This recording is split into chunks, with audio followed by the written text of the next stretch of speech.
们来演练那个坏人的游戏。他就是讲错，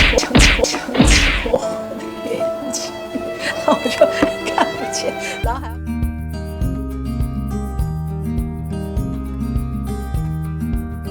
你也有没有就是跟你的小孩说，以后如果就在学校被欺负什么，就是我有跟他说，你不可以欺负别人，别人也不可以欺负你。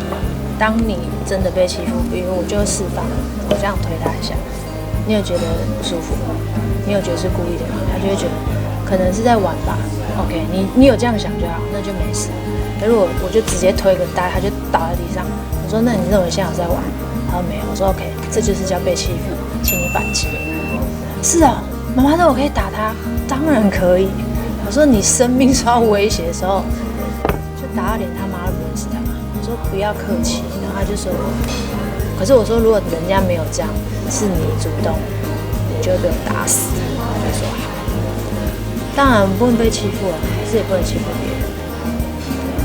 怎么样？又漏尿是不是？因为我在想那个场景，说帮他借一个卫生纸，就是直接示范给他看就对了。示范，因为你讲他可能不太明。你这边可能又说着他，就像他有时候弄妹妹，他说我是在跟他玩，我说很好，来在我这边，然后就这样弄他脸，结果我在跟你玩吗？不痛啊，就是屁孩一样，就是认真的这样用力让他就是这样，我没有打，就是让他有点偏离轨道这样。我说那你觉得这样好玩吗？他就开始生气了。我说这就是你刚刚对妹妹做的事，你觉得好玩，人家不觉得。如果我们两个都觉得好玩，那就是好玩。只要对方不觉得，就是你的问题。然后他就说好，这样子是我小时候跟他说，遇到坏人怎么办？因为他那时候幼稚园，我就是在幻想说会不会有一天有一个人出来就把他抱走什么的。我说你要怎么保护自己？我说人最脆弱有两个地方，第一个就是眼睛，第二个就是脖子。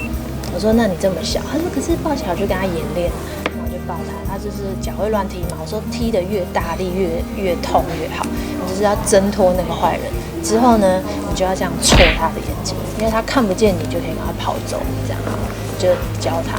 就有一次在床上说，那我们来演练那个坏人的游戏，他就是讲错，眼睛，然后我就看不见，然后还要夸奖他说，我觉得你真的很受教，妈妈教你的你都有听懂。他就是用生命在保护他自己。那你有落泪吗？就是很痛啊，有，就是眼睛有点痛这样，然后可是还是夸奖他，对，还是说对，遇到坏人就是要这样，但是妈妈现在要休息一下。